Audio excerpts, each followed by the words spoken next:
My wife handed the detective my wedding ring and told him I was dead. She did it with a straight face, her eyes brimming with the kind of perfect, shimmering tears that only a woman who has practiced in front of a mirror can produce. She showed them my shredded, blood-soaked shirt. She handed over my phone, the screen cracked and dark. She even gave them my wallet, the one she'd pulled from my pocket with a lingering hug only 2 days before. In that moment, standing in the cold shadows across the street, I watched my entire existence be signed over to the state in a series of clear plastic evidence bags. I was alive. I was breathing. My heart was thumping against my ribs so hard it felt like it would crack the bone. But according to the sirens, the paperwork, and the woman I had shared a bed with for 12 years, I was a dead man. By the time the police cruisers pulled out of my driveway, the banks had already frozen my accounts. My credit cards were pieces of useless plastic. My name was a ghost. I stood there, a man with no identity, watching my wife retreat into our $5 million home to begin her new life as a wealthy, grieving widow. Before I tell you how a man comes back from the grave to haunt those who buried him, please share in the comments which city or country you're listening from. It helps me remember that even if I've lost my name, I haven't lost my audience. My name is, or was, Ethan Sterling. I'm an architect. I've spent 20 years designing buildings meant to outlast the people who live in them. I'm obsessed with structural integrity. I'm obsessed with the way steel and concrete hold up under pressure.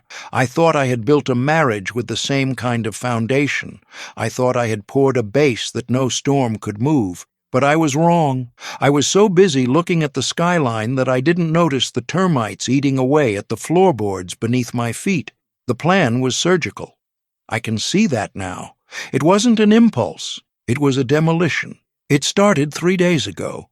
I was heading to Charlotte for an overnight consultation. Julianne had been extra attentive that morning. She made me coffee.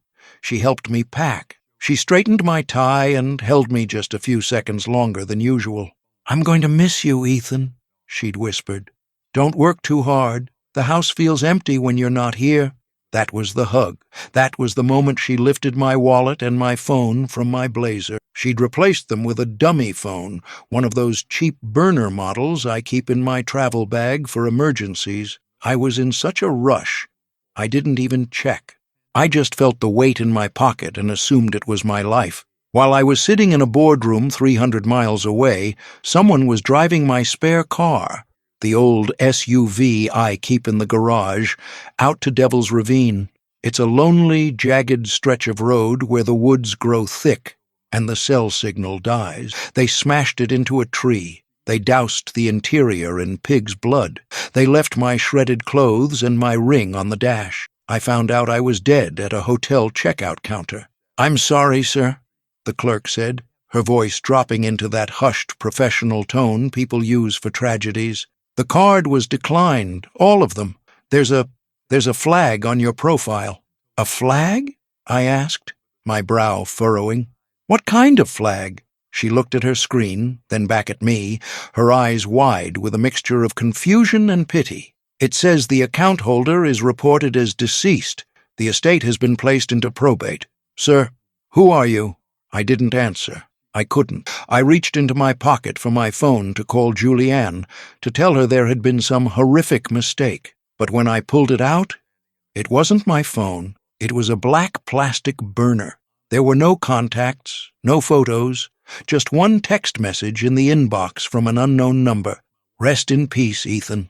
I spent the next 6 hours in a cold, vibrating panic. I tried to use a payphone, but Julianne didn't answer. I tried to call the bank, but without my security codes, which had been changed, they wouldn't talk to me. I was a man with no money, no ID, and no way to prove I was breathing. I managed to talk my way onto a bus back to Virginia by giving the driver a gold watch I'd been wearing. I arrived at my own neighborhood at dusk, crouching behind the old oak tree that marks the edge of our property, and that's when I saw it. The blue and red lights, the neighbors standing on their porches with hands over their mouths, and Julianne leaning into the arms of Marcus. Marcus was our financial advisor. He was the man who managed our foundations. He was also the man I'd considered my best friend. He had his arm wrapped around Julianne's waist, pulling her close as she sobbed for the cameras. "He was my world," Julianne cried out to the detective. "I don't know why he would go out to the ravine. He was so stressed lately. The pressure of the firm. I was so worried about his mental state."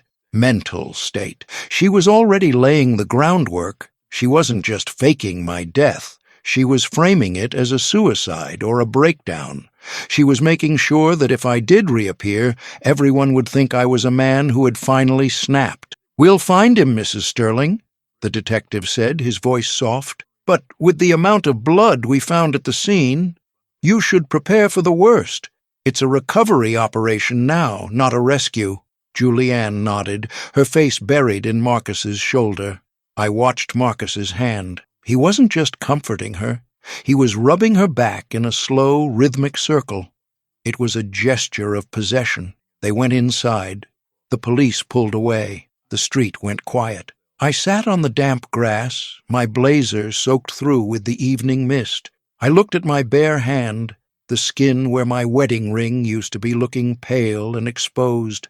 I felt a coldness settle in my gut that was deeper than any winter I'd ever known. They had planned this for months. Marcus knew my finance. Julianne knew my schedule. Together they had performed a perfect, bloodless execution of my entire life. By declaring me dead, they triggered a $12 million life insurance policy. They took the house. They took the firm. They took my very name. I looked up at the master bedroom window.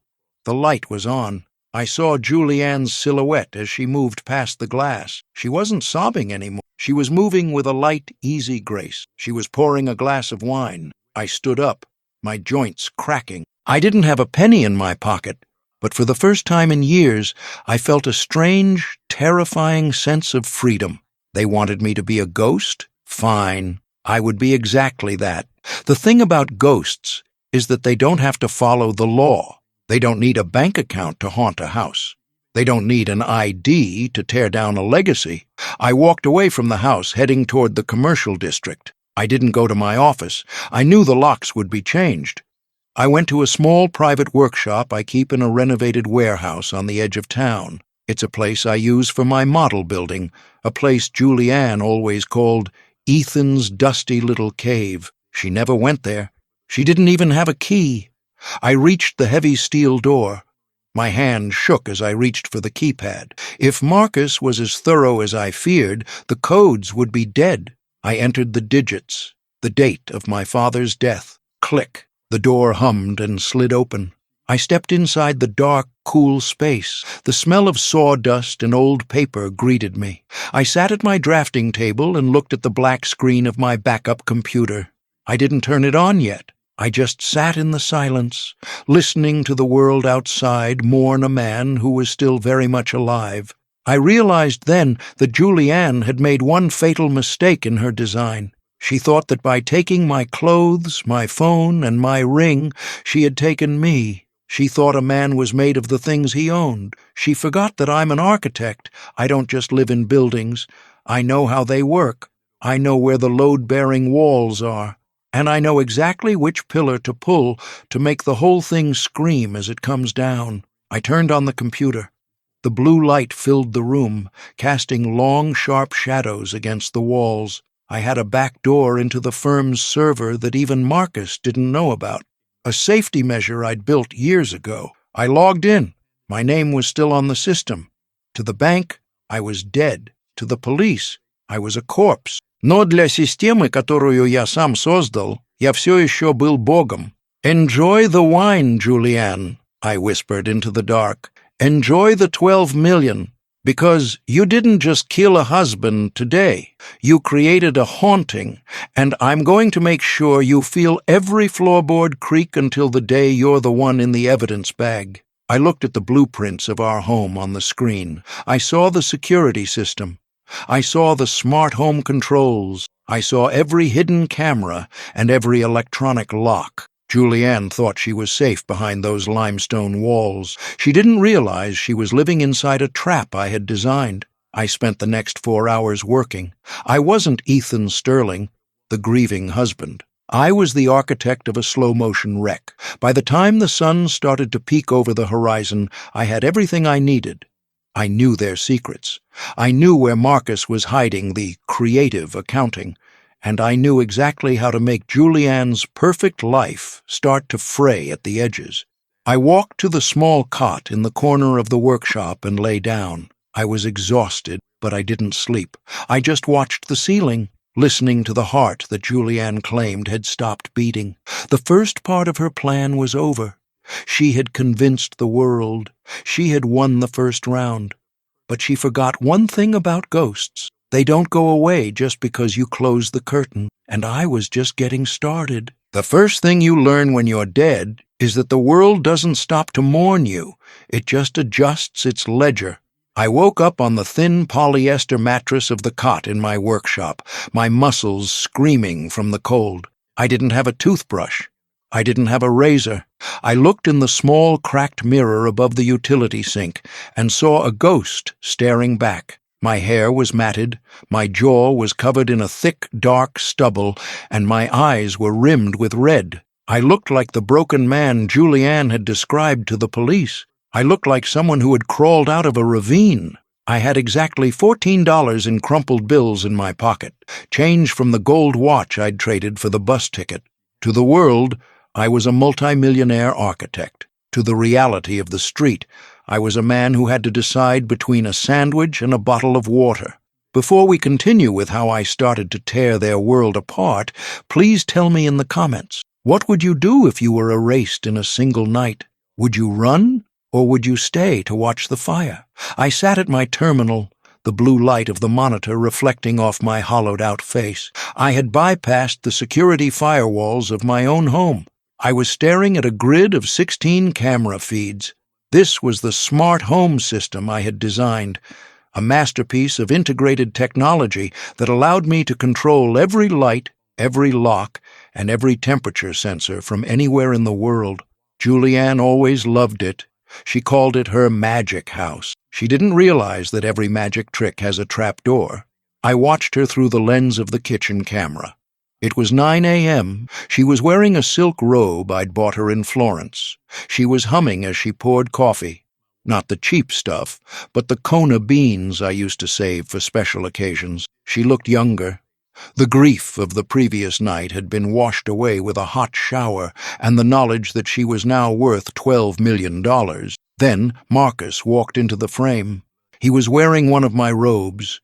He walked up behind her and wrapped his arms around her waist, kissing the side of her neck. He didn't look like a financial advisor anymore. He looked like the king of the castle. "The insurance adjuster called," Marcus said, his voice flat and professional, even as his hands wandered. "They're fast-tracking the claim. The police report is solid. Unexplained disappearance with evidence of violent struggle. With no body to recover from the ravine, the state will issue a certificate of presumptive death within 90 days. But the initial payout, the accidental death rider, should hit the escrow account by Friday." Julianne leaned her head back against his shoulder. "Friday? That's faster than I thought." "I told you," Marcus whispered. "I know how to grease the gears, Jules. We've been building this paper trail for 6 months. The depressive episodes, the secret gambling I leaked to your friends, it all points to a man who wanted to disappear. The blood in the car was just the closing argument." I gripped the edge of my drafting table so hard the wood groaned. 6 months. They had been designing my death while I was designing their future. Every dinner, every "I love you," every weekend getaway was just a site visit for my execution. I watched them laugh. They were celebrating. They were already spending the money I hadn't even earned yet. They thought they had performed a perfect demolition. They thought they had cleared the site. But as an architect, I know that you never truly clear a site. The old foundations are always there, buried under the dirt, waiting to trip you up. I reached for the keyboard. My fingers felt like ice. I didn't want to go to the police. Not yet. Marcus was right. The paper trail was too deep. If I walked in now, I'd be the crazy husband who faked his death to harass his wife. I needed them to crack. I needed the structural integrity of their lie to fail under its own weight. I clicked on the climate control tab for the master bedroom. The house was set to a comfortable 72 degrees. I dragged the slider down. 68, 64, 60. I watched the thermostat on the wall in the background of the kitchen feed. Julianne noticed it a few minutes later. She frowned, walking over to the wall unit. "Is the AC acting up?" she asked, tapping the screen. "It's freezing in here. Probably just a glitch," Marcus said, not looking up from his tablet. "The system is complex. I'll call the tech tomorrow." I waited. I let them finish their breakfast. I watched them move into the living room, sitting on the sofa where I used to read the Sunday Times. I clicked on the Media Center tab. I didn't play a loud noise. I didn't play a scream. I went into the saved library and found a video file from 3 years ago. It was a birthday video Julianne had made for me. A montage of us on the beach, laughing, the sun setting behind us. I hit play on the 85-inch screen in front of them. The house filled with the sound of my own voice. "I promised Julianne, as long as I'm breathing, you'll never have to worry about a thing." On the camera feed, I saw them both jump like they'd been shot. Julianne dropped her coffee cup. The porcelain shattered on the hardwood. Marcus scrambled for the remote, his face turning a sickly shade of gray. "What the hell?" Marcus yelled, pointing the remote at the screen. "Shut it off! Jules, shut it off!" The screen went dark. The silence that followed was heavy, suffocating. "The system," Julianne whispered, her hand over her mouth. It just started playing. Marcus, that was his voice. "It's a glitch, Julianne." Marcus snapped, though his hand was shaking as he set the remote down. "It's a smart system. It probably triggered a memory routine because of the date or something. It's just code. It's not him." I smiled into the dark of my workshop. It was just code.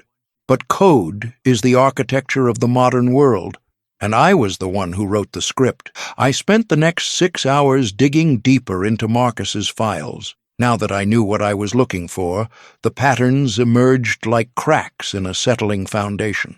Marcus wasn't just stealing from me. He was a serial predator. He had 3 other widow clients on his books. All of them had lost their husbands to accidents or sudden illnesses within the last 5 years. All of them had Marcus as the sole executor of their estates. He was a professional black widower using the legal system to harvest the lives of successful men. And Julianne wasn't his victim. She was his partner. She was the lure. I felt a cold, sharp clarity. This wasn't just about my $12 million. This was about a body count. By evening, the hunger in my stomach was a dull roar, but I didn't care. I watched the house through the night. I watched them get jumpy. Every time a light flickered, Julianne would gasp. Every time the floorboards creaked, which I triggered by cycling the radiant heating pipes, Marcus would go to the window and peer out into the darkness. They were living in a fortress of glass, and they were starting to realize that glass is transparent. At 2 a.m., I saw Marcus leave. He didn't want to stay in the glitchy house. He told Julianne he had to go handle some emergency filings, and that he'd see her in the morning. He left her alone in that $5 million tomb. I watched her through the bedroom camera. She was lying in bed, the covers pulled up to her chin, the lights blazing. She was terrified of the dark. I knew that about her. I used to hold her hand until she fell asleep. I clicked on the intercom tab. I didn't say a word. I just opened the line. I let her hear the sound of my breathing, slow, steady, and very much alive. The sound filled the bedroom through the hidden speakers in the ceiling. Julianne sat bolt upright, her eyes wide with a primal, bone-deep terror. "Ethan?" she whispered. "Ethan, is that you?" I stayed silent. I just let the breathing continue. I watched her scramble for her phone, her fingers fumbling with the screen. She tried to call Marcus, but I had already blocked his number on the house router. To her, The phone was dead. To her, the house was breathing. She ran out of the room, heading for the front door. She grabbed the handle and pulled. Click.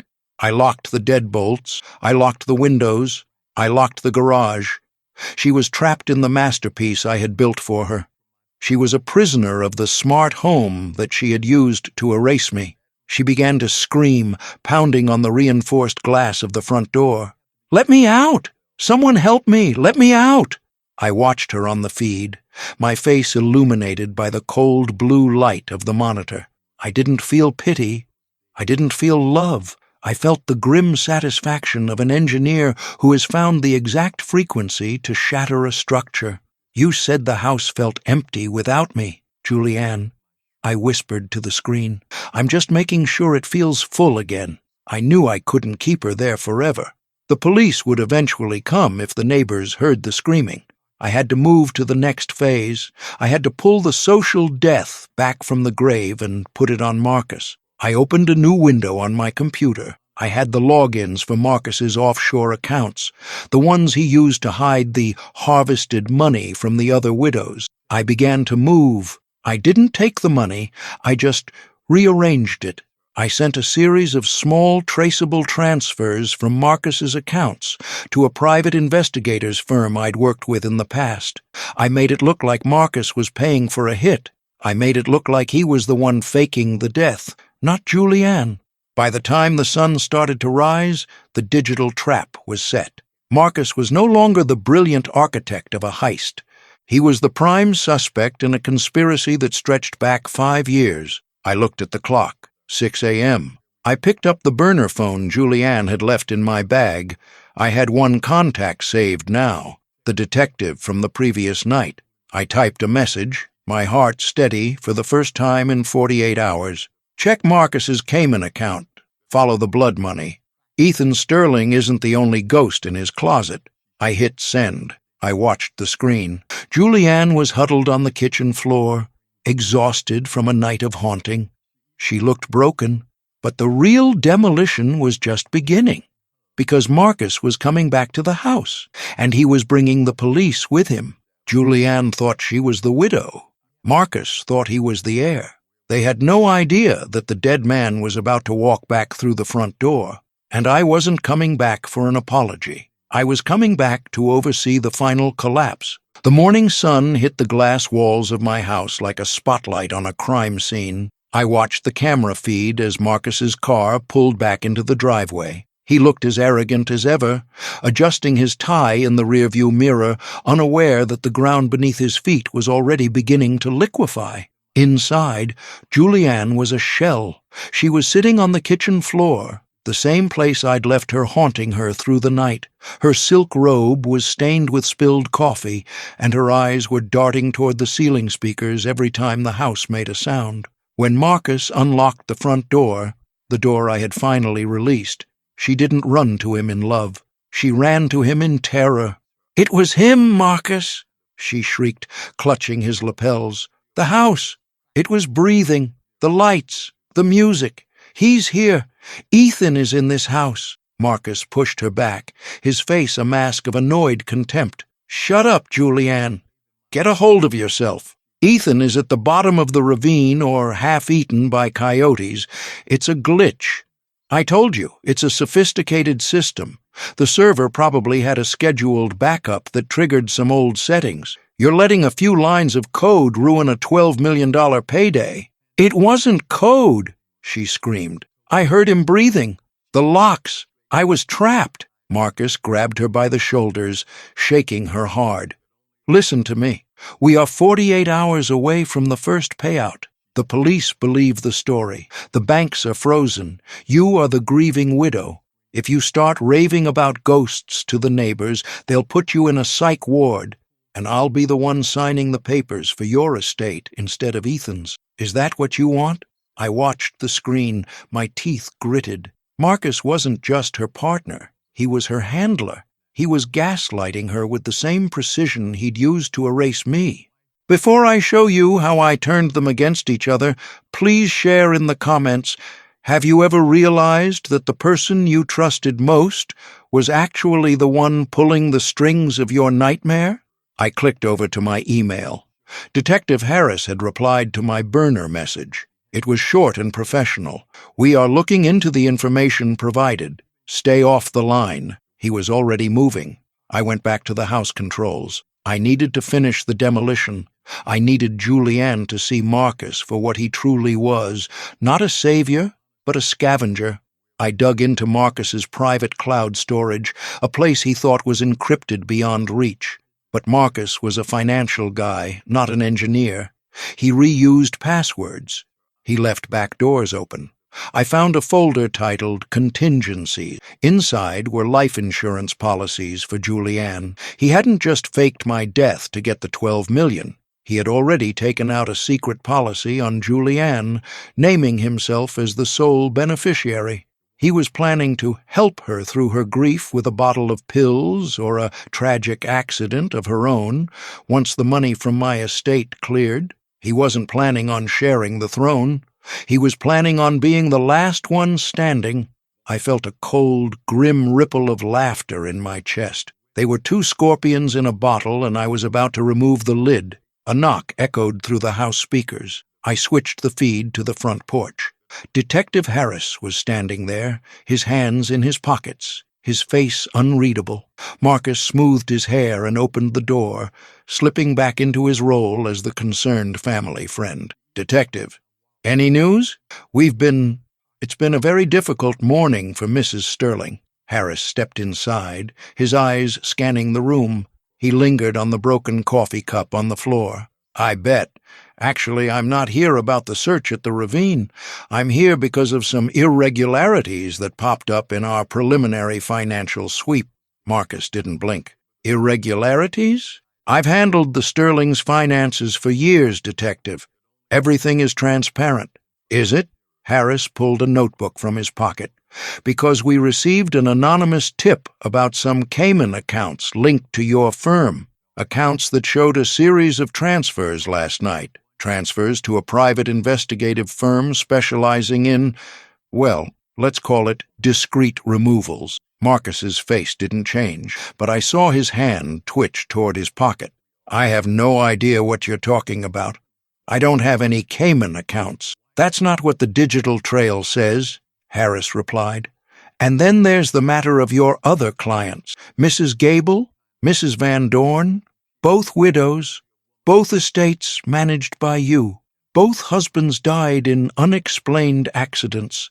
It's a hell of a coincidence, Marcus." Julianne, who had been standing in the shadows of the kitchen, stepped forward. Her voice was trembling. "What other clients? Marcus, you told me I was the only one you were helping like this." Marcus turned on her, his eyes flashing with a warning. "Julianne, go upstairs. The detective and I are just clearing up some paperwork." "No," Julianne said, her voice growing sharper. "Marcus, what is he talking about? What Cayman accounts?" I saw the moment the foundation began to crumble. Marcus realized the police were closing in, and Julianne realized she was just another contingency on his list. It was time for the ghost to speak. I opened the intercom line to the living room. I didn't whisper this time. I used the full power of the house's audio system. I played the recording I'd found in Marcus's files, a conversation he'd had with an unknown woman just a week ago. "Don't worry, babe." Marcus's voice boomed through the house, echoing off the high ceilings. "Julianne is just the bridge. Once Ethan's money hits the account, she'll be too distraught to carry on. A grieving widow taking her own life? It happens all the time. By summer, we'll be on the yacht, and the Sterlings will just be a memory." The silence that followed was absolute. It was the sound of a structural failure. Julianne backed away from Marcus, her eyes wide with a realization more terrifying than any ghost. You were going to kill me? After everything I did? I helped you. I set the scene. I smashed the car." "Julianne, shut up!" Marcus roared, lunging for her. Detective Harris was faster. He moved between them, his hand on his service weapon. "Mrs. Sterling, I think you should finish that sentence. You helped him set what scene?" Julianne was hysterical now, the fear of Marcus overriding her fear of the law. The ravine. It was Marcus's idea. He said Ethan was worth more dead than alive. He told me exactly what to say to you. He brought the blood. He made me take the ring. You stupid bitch, Marcus snarled, dropping the mask entirely. He turned to Harris, his face contorted with rage. She's lying. She's unstable. Look at her. She's been hallucinating all morning. She killed him herself and tried to drag me into it. I watched them on the screen, tearing each other apart in the center of the house I had built. It was a beautiful sight. The two people who thought they could erase me were now erasing each other. I clicked one more button. Every smart blind in the house shot up simultaneously. Every light turned to a blinding surgical white. The television in the living room flickered to life, showing the live feed of my workshop. I stood in front of my own camera. I hadn't shaved. I was wearing a dusty work shirt. I looked like a man who had come back from the dead, because I had. "Hello, Julianne," I said, my voice coming through every speaker in the house. "Hello, Marcus." They both froze, staring at the giant screen. Julianne fell to her knees, a broken sob escaping her. Marcus just stared, his mouth hanging open, his world collapsing in real time. "Detective Harris," I said, looking into the camera lens. "I believe you have enough for an arrest. My name is Ethan Sterling. I'm the dead man from the ravine, and I'd like to come home now." Harris looked at the screen, then back at Marcus and Julianne. He didn't look surprised. He looked satisfied. He pulled his handcuffs from his belt. "Marcus Thorne, Julianne Sterling, you're under arrest for conspiracy to commit murder, insurance fraud, and grand larceny. And Marcus, we'll be talking a lot more about those other widows." I watched as Harris led them out of the house. Marcus was silent, his eyes fixed on the floor, the predatory shark finally out of water. Julianne was still screaming, still crying, still pleading for a mercy she had never shown me. The front door slammed shut. The sirens faded into the distance. I sat back in my chair in the workshop. I was exhausted. My $14 were gone. I didn't have a phone or a wallet. But as I looked at the empty house on my monitor, I realized that I had my name back. But the story wasn't over, because as I began to pack up my things to head to the police station to give my official statement, I saw something on the corner of the screen. A third person was moving in the shadows of my backyard, someone the cameras hadn't picked up until now, someone who had been watching the house just as closely as I had. I froze, my hand on the mouse. There was one more player in the game, and they weren't wearing a badge. I watched the shadow move across the digital grain of my monitor, a silent glitch in the perfect geometry of my backyard. My heart, which had just begun to steady after the arrest of Marcus and Julianne, kicked back into a frantic rhythm. I zoomed in, the pixels stretching until a face emerged from the darkness of the laurel bushes. It was a woman. She was young, maybe in her late 20s, wearing a dark hoodie and holding a high-powered camera with a telephoto lens. She wasn't looking for a way in. She was looking at the police cars as they pulled away, her face etched with a strange, fierce relief. I didn't wait to find out who she was through a screen. I grabbed my blazer, left the workshop, and walked the 3 blocks back to my house. The night air felt different now. It didn't feel like a shroud anymore. It felt like oxygen. As I approached the edge of my property, the woman was still there, standing by the gate. She saw me approaching, the unshaven man in the dusty shirt, and she didn't flinch. She just lowered her camera and waited. "You're Ethan," she said. It wasn't a question. "Who are you?" I asked, my voice rasping from a night of silence. "My name is Sarah Gable," she said. "Marcus Thorne killed my father 5 years ago. He called it a slip and fall in a rainstorm. My mother was the widow who signed over everything. She died a year later from grief. I've been following him ever since, waiting for him to get greedy enough to make a mistake." She held up her camera. "I have photos of him and Julianne at the ravine 3 nights ago. I have recordings of them meeting at a motel 6 months before you even knew Marcus existed. I was going to the police tomorrow, but it looks like you beat me to it." I looked at her. at the years of haunting in her eyes, and I realized that I wasn't the only ghost Marcus had created. I was just the only one who had the keys to the house. "Come inside, Sarah," I said, opening the gate. "I think Detective Harris is going to need everything you have. Before I tell you the final fate of those who tried to bury me, please share in the comments. Do you believe that justice always finds its way? Or do we have to build the road for it ourselves?" The next 72 hours were a legal and bureaucratic nightmare. Resurrecting a dead man is much harder than killing one. I spent hours at the precinct, giving statements, signing affidavits, and proving over and over again that I was Ethan Sterling. I had to provide dental records, thumbprints, and DNA samples, but Sarah's evidence was the final nail in the coffin. Her photos didn't just show Marcus and Julianne. They showed the cold, calculated preparation of my death. They showed Marcus carrying the containers of pig's blood. They showed Julianne practicing her sobbing face in the reflection of the SUV's window before they staged the struggle. Detective Harris sat across from me on the third day, a steaming cup of coffee between us. He looked tired but satisfied. "We've got him on the Gable case now, too," Harris said, "and the Van Dorn disappearance. Marcus was a pro, Ethan. He didn't just manage estates, he engineered tragedies. But he got sloppy with you. He thought he'd broken your spirit so completely that you'd just vanish once the money was gone."